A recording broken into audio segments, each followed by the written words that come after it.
Hello,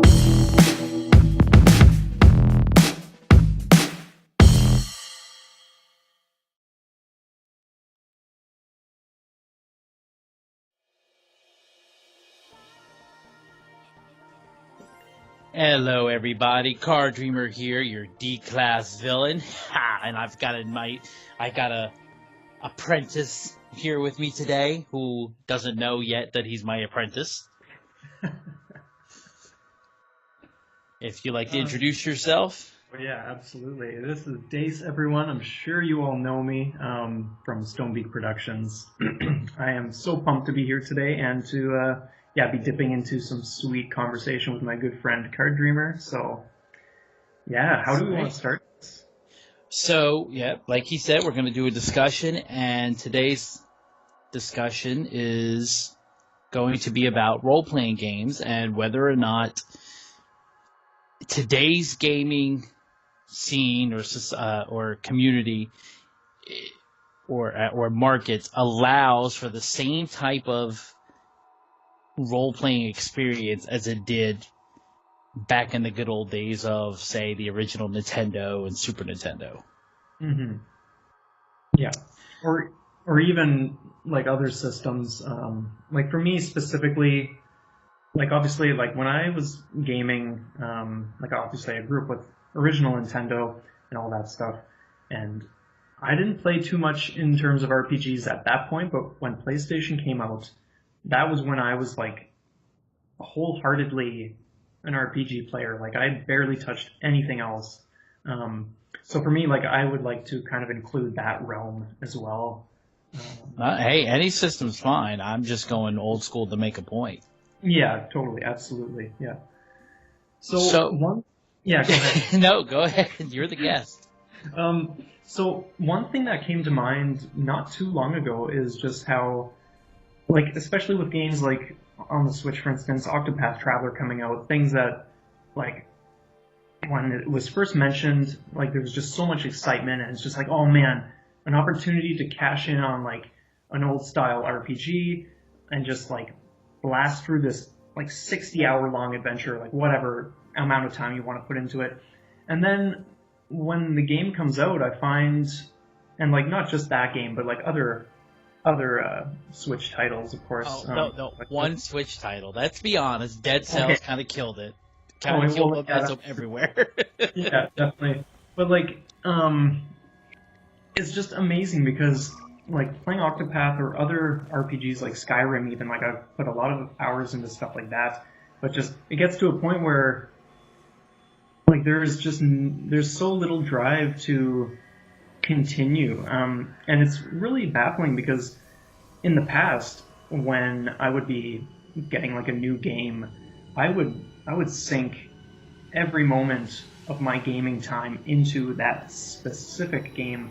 And so part of what I was kind of just tossing around in my head was the fact that, like, back in the day when I was, like, like younger and just making X amount of money, like, you only had enough money to get one game every few months or whatever the case was, for me anyway.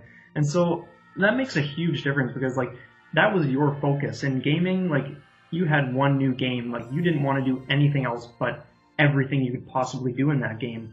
And I feel like it's very different now because, like, if I want a game every day, then I will get a game every day.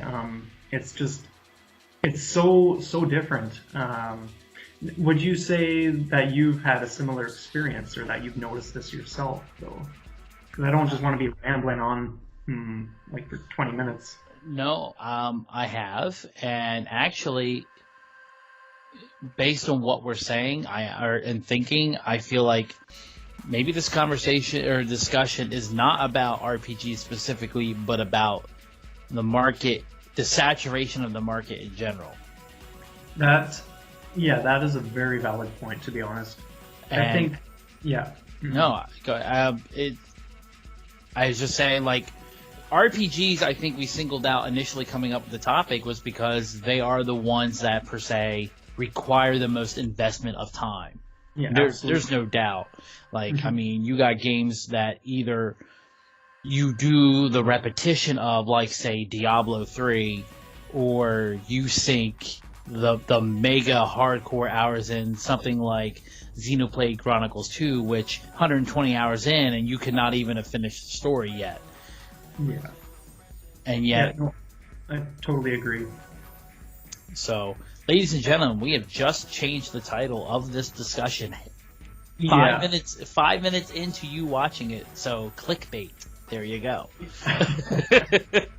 And I think that's great to be realizing, because it isn't just RPGs. Like even in my old, like the classic Game Boy and Game Boy Color, like even when I wasn't playing an RPG per se, but anything else, like it was the same thing. I would afford myself one game in so many months, and that's the only thing I would do. So it's certainly not RPGs. It's literally just the time and the mentality at that time, and the market, of course. Like when I think about just how many games are coming out these days, it's ridiculous. Not that I'm complaining, but and just the approach. Like sometimes, like things seem to be in a very fast-paced kind of flow, and so if I want to sit down and just do like a quick run here or there, like chances are it's not going to be in an RPG that requires getting into and investing all of this attention and focus. Like sometimes you just want to zone out, blast through something quick, like a shooter or like whatever the case is, and I think that contributes greatly to these awesome RPGs that exist today, which are coming out, and yet I'm not drawn to playing them every single day or every single time that I sit down to play my games. Like they're very, very drawn out at this point. Like it hasn't, like Octopath, for instance, I haven't touched that in a number of weeks, and there's this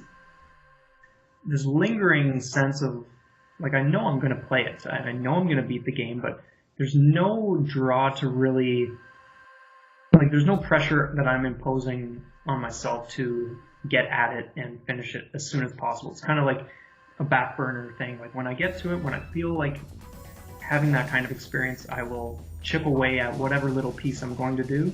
And in the meantime, it's going to be everything else that is just more fast-paced, more everything that RPGs aren't. And so, yeah, it's just very interesting to see that. I actually would 100% agree. Back when, the Nintendo came out back in 85, 86, whatever. I think it was 86. At least that's when I got one. And you're right. Like we didn't get games every couple weeks or even every couple days, depending on the price range, whatever. And you have to have so much of a selection, and that's actually the other main contributor to today, as opposed to then back then you had one, at least back in the Nintendo days, you had one system. There wasn't a competitor for the original Nintendo. And then even the Super Nintendo didn't get a competitor right away. It did get the Sega Genesis, but it didn't. But that was it. You had two systems, and while they both had first-party exclusives, they also got some of the same games, so it became a move. It wasn't the influx of games that it was, and also there was one price point no matter the game. It was $30, $40 for a game, whatever there was back then. I honestly don't remember. And then that's all you paid. There was no budget titles. There was no digital market. There was no indie developer. It was everything, boom, done this way, this much on a cartridge. Yeah, exactly. And I maybe have, I have my original Nintendo games, and I might have 20, 30 max, and I don't think it was 30. Somewhere, so mid-20s total games for the original Nintendo. And that's to this day, whereas opposed to just on my Xbox One alone, yes, including some backwards compatible titles for my 360, I've got 438 titles installed. Like, it's not even a comparison, and it's not. I mean, I'm in a fraction of the lifespan right now that the original Nintendo had. No kidding. It honestly, that really reminds me of just like my own situation. It's like looking back, I had everything from Game Boy, like the original Game Boy Color, Advanced SP when that came out, DS. So spanning those handhelds, I had like a total of 60 plus games, and that was over years and years of my life. And when I look at the Switch, which hasn't even been out for 2 years yet, I have almost 100 games. And now within the first year, I acquired maybe a total of 23 or 24. And then of course when I went on my 2-month trip and was away from the Switch, I was like really going through like Switch withdrawal. And when I got back, like just everything after the 24 game mark, like up to almost 100, like that is a huge amount of games to get in such a short period of time. Like it's just ridiculous. Now not everything's like $80 games, of course. There are a lot of cheapies there, but that doesn't mean those games aren't just as awesome. And it's just crazy because like I would never, like, yeah, just comparing the numbers, it's just mind-boggling to me how insane this influx is in a handful of months, to be honest. It is, and like, you know, going back to Nintendo, when, you know, I think of games where, you know, I had the original Dragon Warrior RPG for NES, and I played through that game, start to finish, hours upon hours upon hours, just to level my character up to get him to where the boss was easy as heck, and I got all the good stuff, and I took the time to chase the elusive monsters just to kill them, and I mean, and you had the time to sink into it. And then I think about the few games I had, like Turtles 2, the arcade game, the NES port, and then Super Mario Brothers 3 and Super Mario 1, and it was a matter of, like, not that those games required a long time to beat, but then you think about how many times you play through them to beat them. Of course. Like, I mean, Turtles being one of my 2 favorite franchises back in the day, not just game-wise, just in general. That and Ghostbusters were my 2 franchises that I grew up with. It was like, I mean, I obsessively played those Turtle games, and it was like, and Mario 3 was my favorite, and still is my favorite Mario game to this day. I played through that obsessively, and it's funny because, to me, when I think about it, and we touched a little bit on achievements again the other night when with our discussion with Dan of Indie Drop, we were talking about how achievements, like Nintendo deserved achievements, but you know, now back then you did, and you do, you did every little thing, like you were saying earlier, in a game that you possibly can. If it was to find every single secret hidden item, to find every secret glitch that helped you to just have a different, interesting fun with the game, or to shortcut some more that you weren't supposed to, or to get ahead of the game somehow, or what have you. And I mean, you tried to do every little thing. If it had multiple endings, you went for them. You did everything because you had the time to investment and you wanted to explore. There was no internet to look all the answers up. Exactly. You dedicated it. Now it's like funny coming from someone who, like myself, who's an achievement whore on Xbox and wants to get all the achievements. It's like, I don't have time to do what this one's asking me for. I don't have time to grind this thing out. I may not play this game just because of what it's asking me. And it's like, when did it go from you played a game because you loved it and you want to explore everything to, I don't have time for this? Because you're so like ADD with all the games you have and want to play. Mm-hmm. I think, yeah, like it's very interesting to think about this, because when I think about some of the Switch titles, for instance, that I have devoted myself to wholeheartedly and have just immersed myself in for like days straight until everything was possibly done, like those ones really stand out, and that reminds me a lot of what it was like in the past playing the old games, and just that level of dedication. So like, I feel like those experiences definitely still exist, but it's just a matter of zeroing in on those games that are just your personal absolute gems. It's not going to be every game, but like I still have that. It just seems less often, and yeah, like it's. Well, so then the question is, do you feel like, even though we have the advent and introduction of multiple gaming companies now, as opposed to one, should the number of games that come out in a year be reduced? Because you're saying it comes down to finding gems, which I want to touch on in a moment, to when back then almost every game you owned was a gem, just because it's what you had. Yeah, exactly. I don't feel... Well, here's the thing, like, think of years ago, like, let's say in the 90s, for instance, how many gamers there were worldwide compared to how many there are now on the planet. I don't feel it's a matter of the amount of games coming out being reduced, because, like, think of how many more genres there are, too. Like, there's going to be something for everyone. So I think it's not really about reducing the amount of games, but just being perhaps a little more conscious and selective of what we zero in on. Because, yeah, like, I don't really see reducing the amount of games benefiting anyone. And if there are games to be coming out, then why should those kind of be, like, held off or delayed? No, I agree with you. I just threw the question out there. Yeah. You know, but now, you know, and I think about that, and that's actually a good point, that you to take the time, because like you're saying, I mean, like I said, I have so many games where it's kind of like I want to just get to the next one, but at the same time, I want to at least get all the achievements to make it. And I use the achievements. It's kind of a double-edged sword.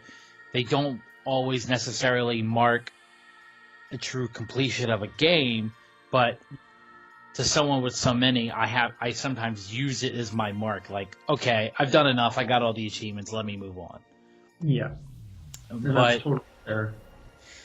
There are games like, does that make, so if you look at the games that you can still stop and say, you know what, I'm not done with this game, or I want to go back and revisit this game. Not because we're doing a YouTube channel or because we're talking about it, but just like, you know, you so like, good. yeah, like you just really just sat back like, man, I can't believe it's over. That was just, no, I'm not ready to give this up yet. Mm-hmm.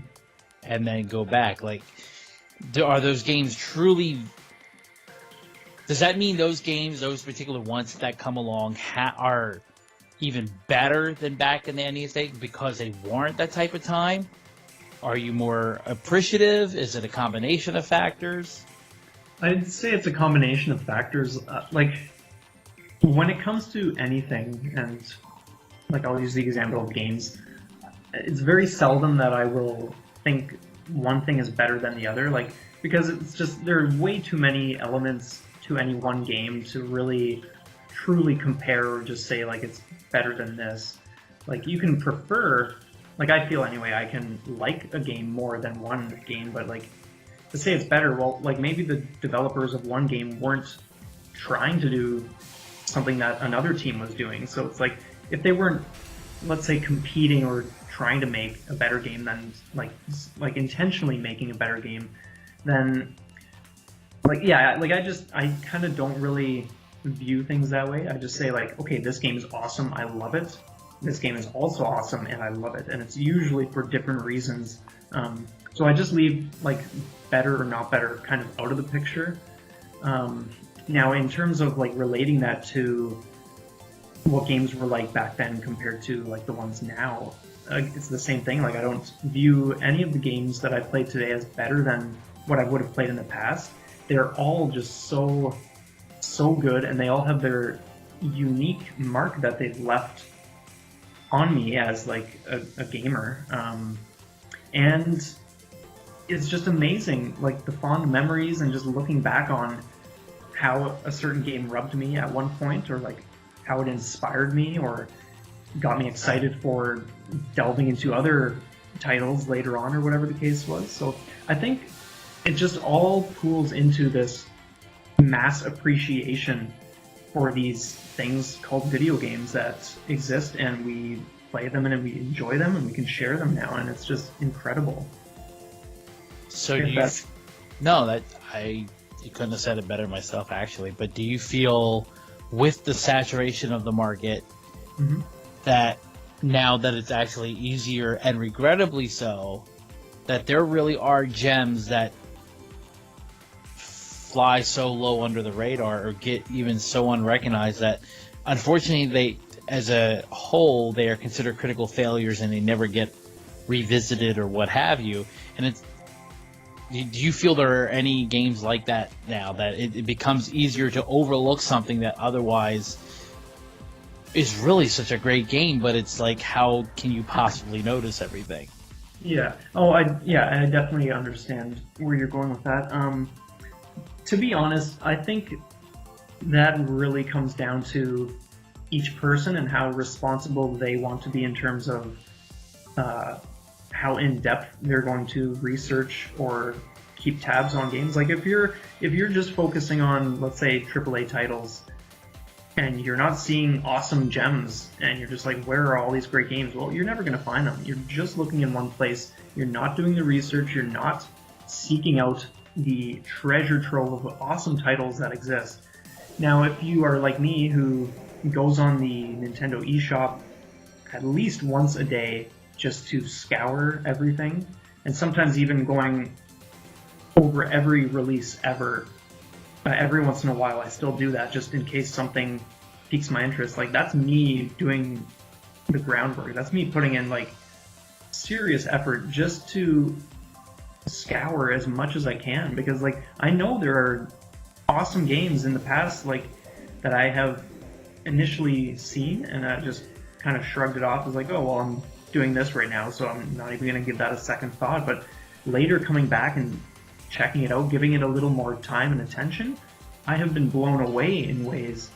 Slime Song, for instance, that's a perfect example. I saw it at first, I was like, oh, this doesn't look very visually appealing. And then when I took a second look months later, I was blown away. I was so pumped about it. I played through the whole game. I started loving the look and feel of it and everything about it. And it's an example of how easy it is to just not give something the attention it deserves right from the get-go. And later we can sometimes realize that, or sometimes it might be the case where we don't have that kind of experience and it just remains undetected because we've judged it prematurely. So it really depends, like, how thorough someone is going to be with just, the games that they want to be seeking out, or just the time they're putting into knowing what games are out there. That's actually, I wasn't even getting to that point of view, but that's actually really good. That's a good, valid argument. I was actually thinking more just like, we're limited. Everybody's limited for the most part, budget-wise. I can't, I say how many games I have, and it's a lot, but I still can't afford 90% of what I want. Mm-hmm. Or even the versions that I want. For sure. I mean, Darksiders 3 is coming out in November, which I want. But the version I wanted was a $400 set. I can't do it. Yeah. I mean, totally fair. But I mean, I would argue even with AAA titles that there's ones that fall under the radar. And the biggest example I always think of is Kingdoms of Amalur, which was an indie game that just had a huge budget behind it. It got published by a big publisher, but it wasn't developed by a big publisher. Yeah. And it's a shame because that it failed financially, but critically, it was decently received, and it was a fun game with some really great original lore. Color-wise, were vibrant, and it was brilliant. And I need to finish the game, which ironically fits into the conversation in and of itself. But yeah, But I mean, I feel like I do feel sometimes that the amount of games, be it AAA, indie titles, budget titles, what have you, even now free to play times, it's like it's just gotten to the point where it's so hard for me to sometimes want to focus that the only reason I even play anything sometimes is because I'm either obligated for the channel, for our channel, which, sorry, D-Class fans, you're an obligation to me, and you burden me. But I understand you love a good villain. I mean, I don't blame you. I'm here. I will always be that villain for you. But it's either that or because the game is new, which drives me to want, okay, I really want to try this. So I'm excited I bought it. Let me try it. And but it's hard to go back once you're past that, because it's like, oh, but I still got this, I still got this, I still got this, and this is still coming out, and this is still coming out. And sometimes I wonder if I'm buying them not to play them, but to say I have them. Yeah, and I feel that's definitely part of it. For instance, when the Mega Man Legacy Collections 1 and 2 came out, and the X Legacy Collections 1 and 2 came out, I got those thinking like, oh man, I'm going to be like playing through every single one. And I have played, like for the channel, I've played through a bunch of the classic ones, and I did X6, but I think for me, there was certainly a level of nostalgia and just like wanting to have that as an option on the Switch, for instance. And so I haven't touched Mega Man anything in quite a while, even though I have all these games like just waiting to be played. And at the same time, I have like almost all of them on those physicals. Like I have played in the past anyway, so it's kind of a mixture between like you want it because you had it on older systems, and now you can play it on like your new system or whatever. And you might be excited to genuinely replace them, but I think, part of it is just to have it in your collection because it represents like something that you once loved or still do. And like I certainly have no regrets about those kind of purchases because it's great to have those in like among my library of titles. I think that's fair. You made the comment how you think there are still experiences out there like the good old days where you can sit back and sink hours into it. And it's funny because I kind of think of the Switch in its state.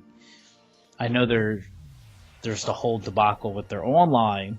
Mm-hmm. And the more I think about it, I feel like, based on what we've been talking about today, it's another reason not to buy into the online. Not just because I don't agree with the overall execution of it, because I don't. I think it's crap. But even that's to say, forego that. Regardless, the Switch feels to me like a perfect way to get back to that golden age of original Nintendo, Super Nintendo, where if you want co-op, you're going to have to do a couch co-op. Otherwise, it's a brilliant single player experience, be it on your TV or handheld. Like it's covering quite a bit of nostalgic ground in a couple of different unique ways that other systems can't do. So I almost feel like you would have a better experience not buying the online to keep it where it's at.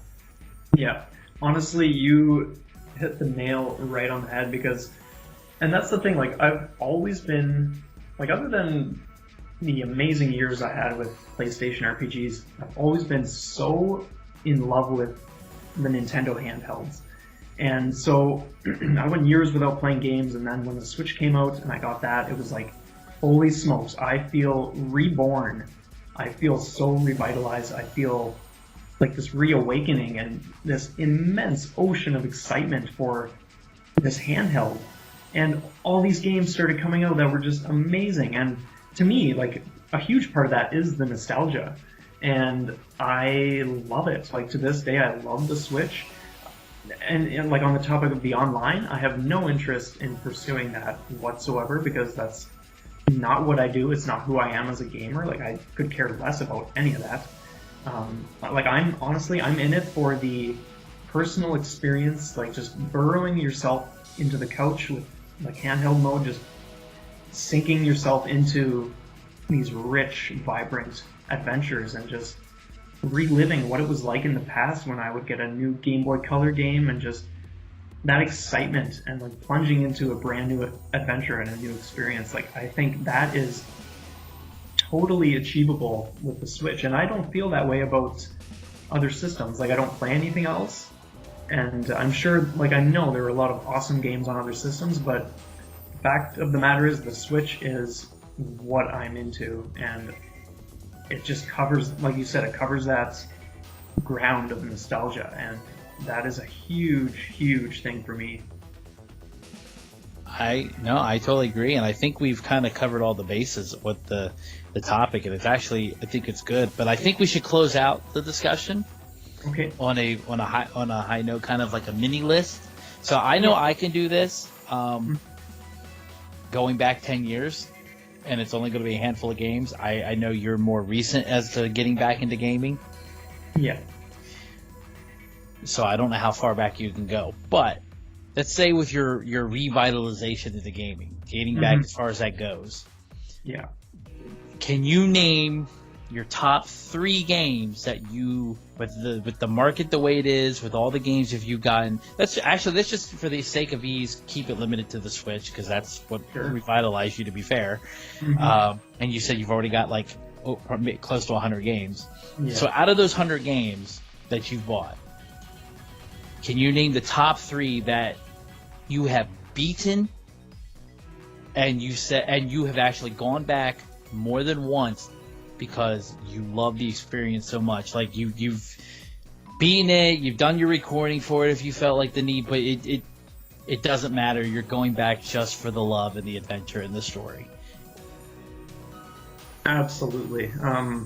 There are some like automatics that come to mind right away. The first that I will mention is Axiom Verge. Oh my god, like, Metroidvania, just sci-fi, just so good. Bringing me back to my days of playing Metroid 2, for instance, that just getting lost in this world, sometimes having no idea where you're going. So yeah, like, I plunged myself when I got the physical. Actually, no, I got the digital first because the physical was delayed. I played that game straight for like 3 days. I did everything on my own, like 100%. I just scoured every square inch, every block. I did everything. And right after I beat it, I did it on the next difficulty up because I loved the game so much. I was so pumped about it. I just blasted through hard mode right after normal mode. And again, same thing, 100% everything. So that is like definitely one. Thinking about what the next ones would be. Like, I know I know games that have been super impactful, which more or less I've played from start to finish. But I haven't necessarily gone back to them because of the type of game they are. So maybe I'll kind of just avoid that and just say that The Bridge, that is another one. I haven't played it a second time, but that's another game. It's a puzzle game, black and white, gorgeous art style, awesome music, really mind-bending puzzles. And it was the same thing. Like, I played that for 3 days. I loved every moment. Like, late at night, just sinking into the couch and like just being so immersed in this puzzle-solving adventure and just seeing what was happening, and just everything about it was amazing. And I did everything from start to finish, and it is like, it's just one of those games where it was such an overwhelming, like, it just leaves such a mark that not every game is going to leave.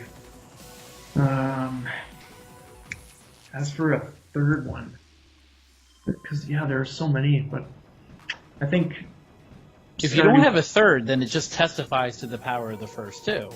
Yeah, certainly. I think the third, which like I'm not gonna spend like 5 minutes trying to think, so I'll just say the third one is Stardew Valley. That is just like if you haven't played Stardew Valley and you love laid back, like you owe it to yourself to play this game. I got into that game in this past winter, and it was like, okay, sweet. I would do like let's say a couple in-game days per day, but then it got to the point where I was sinking like 8 hours a day into Stardew Valley because it was just so good, so rich, so colorful and vibrant.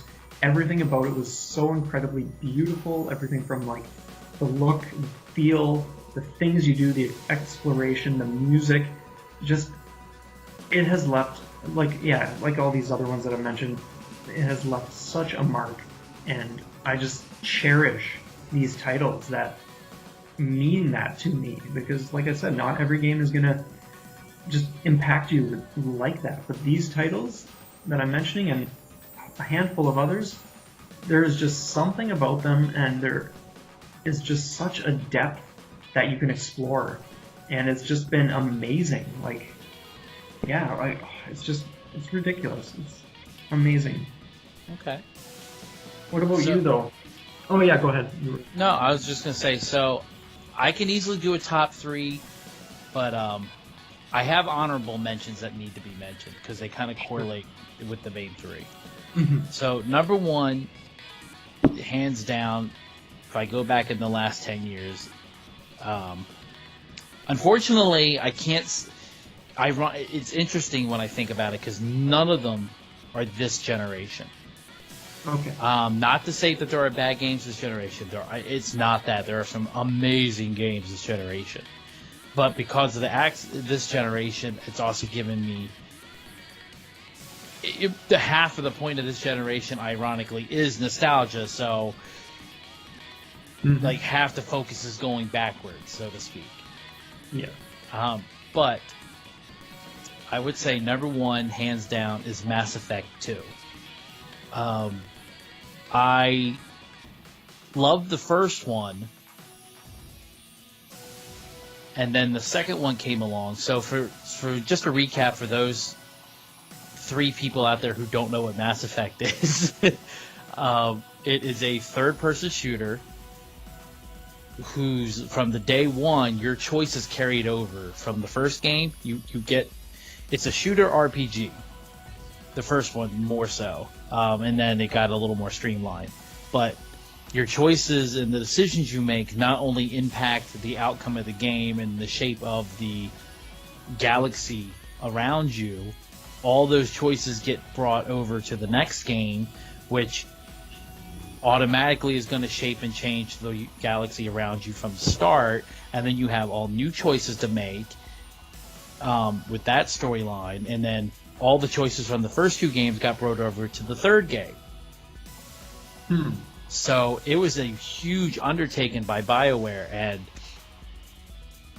while I loved the first one for what it did, the streamlining choices that they made in the second one really worked well, and I loved the second one. I loved the story. I loved the gameplay.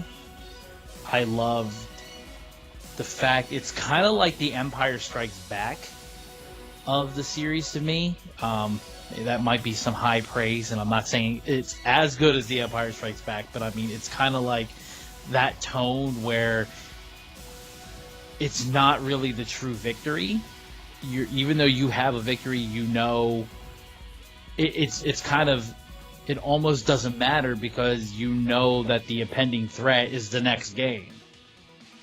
So, but it is so good, and to the point where every time there was DLC added for the game, and there were, I think at least, there were 2 or 3 characters added as DLC, along with like a couple other mission stuff. There was and even cosmetic stuff. Now, I love the game enough that I actually bought the cosmetic stuff, and that's not usually me. I kind of usually don't buy it. Just mostly because my money's tight, so I want the stuff that's going to add like achievements and something to strive for. The color of my armor really doesn't matter. Yeah.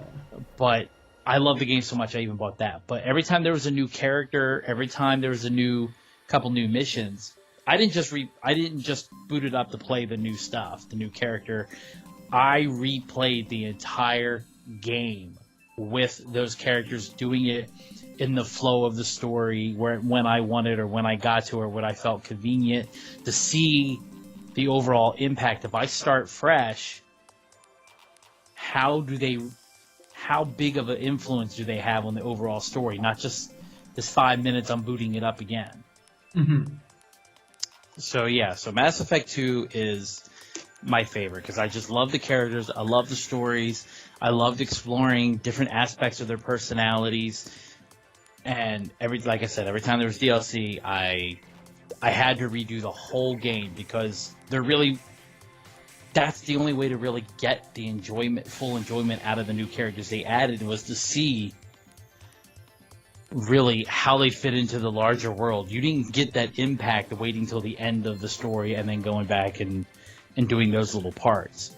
It was seeing them fit in and react to this full story unfolding that you got to see who they were, see how it all fit together, and it was so beautifully done. It was just an amazing game that made me, by the time 3 came along, I went back and replayed 1 and 2 again just to revisit these characters and finish out the journey. And 2, I kept going back to over and over. Yeah, that's epic. So, and keep in mind, that's like that's probably like a 25, 30-hour game. Mm-hmm. So I did that every time a 10-minute, 15-minute, 20-minute DLC came out. Oh my god.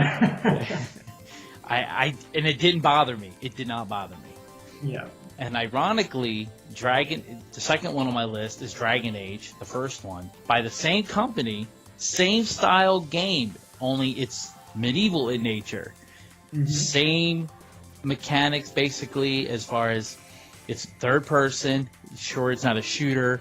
You have your swords and your shield, or your great swords, or your wizardry, whatever, but you had your movesets, but it was still decision-making, who was going to be your team, how you're going to react to their choices, how they're going to react to yours, and your choices carried over from 1 to 2 to 3. But the first one, I will say honestly, unlike with Mass Effect, something, as much as I did like 2, and as much as I really, really, really like 3, something magical went missing from the first one. Whereas with Mass Effect, I felt like it got better with 2. A little bit of something gameplay-wise was missing. Mm-hmm. But the first one was a great epic story. Again, it was great graphics. There was great moral dilemma with choices you made, watching them impact the world, the depth and just gameplay as far as what kind of armor you want, or the weapon choices you use, or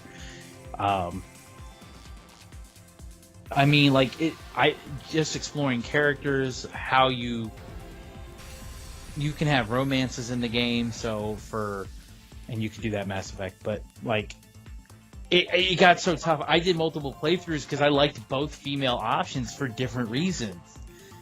Like, and I know that sounds corny and cheesy, but it's like, one was the good girl you really want. Like, you know that's the good, wholesome, that really made you, like, a better person type if you really were involving yourself in the story. The other one was the bad girl that had that spark of good in her and offered you a chance at, a saving chance for the end story, and that's all I'm going to say without spoiling it, but for those who haven't played it.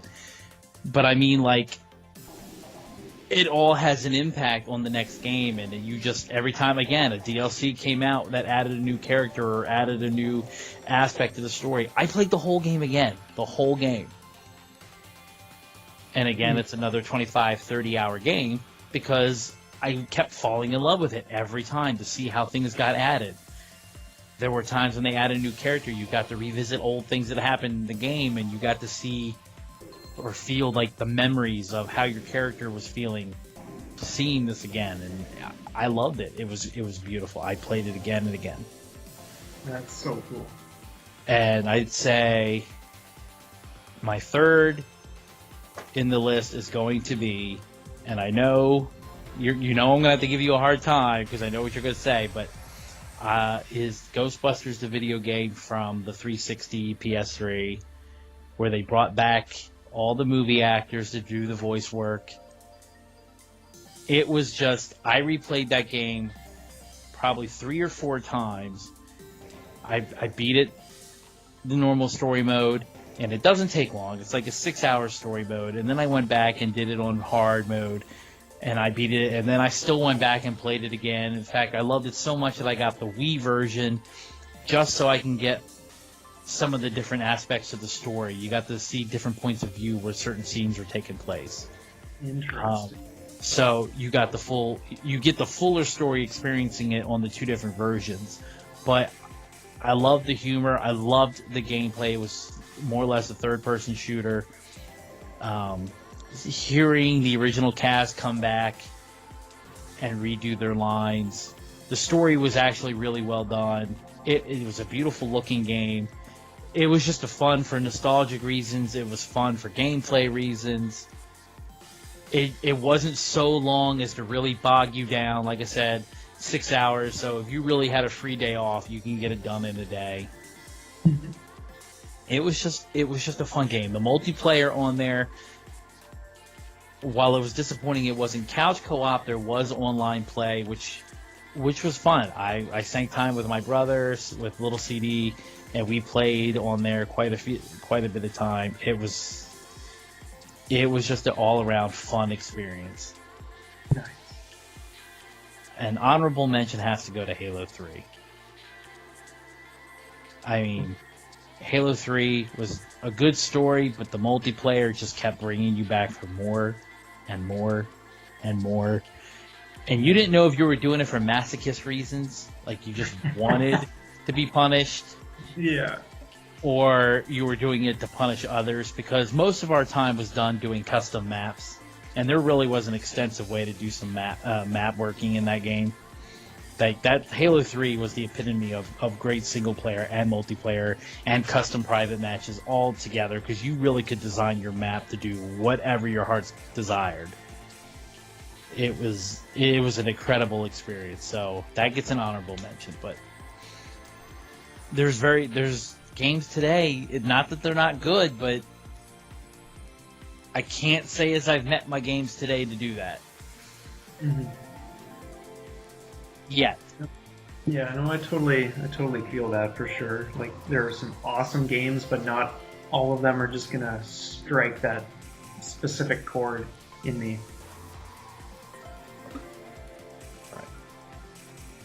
So, well, I think having said that, I think that's a good way to end our discussion.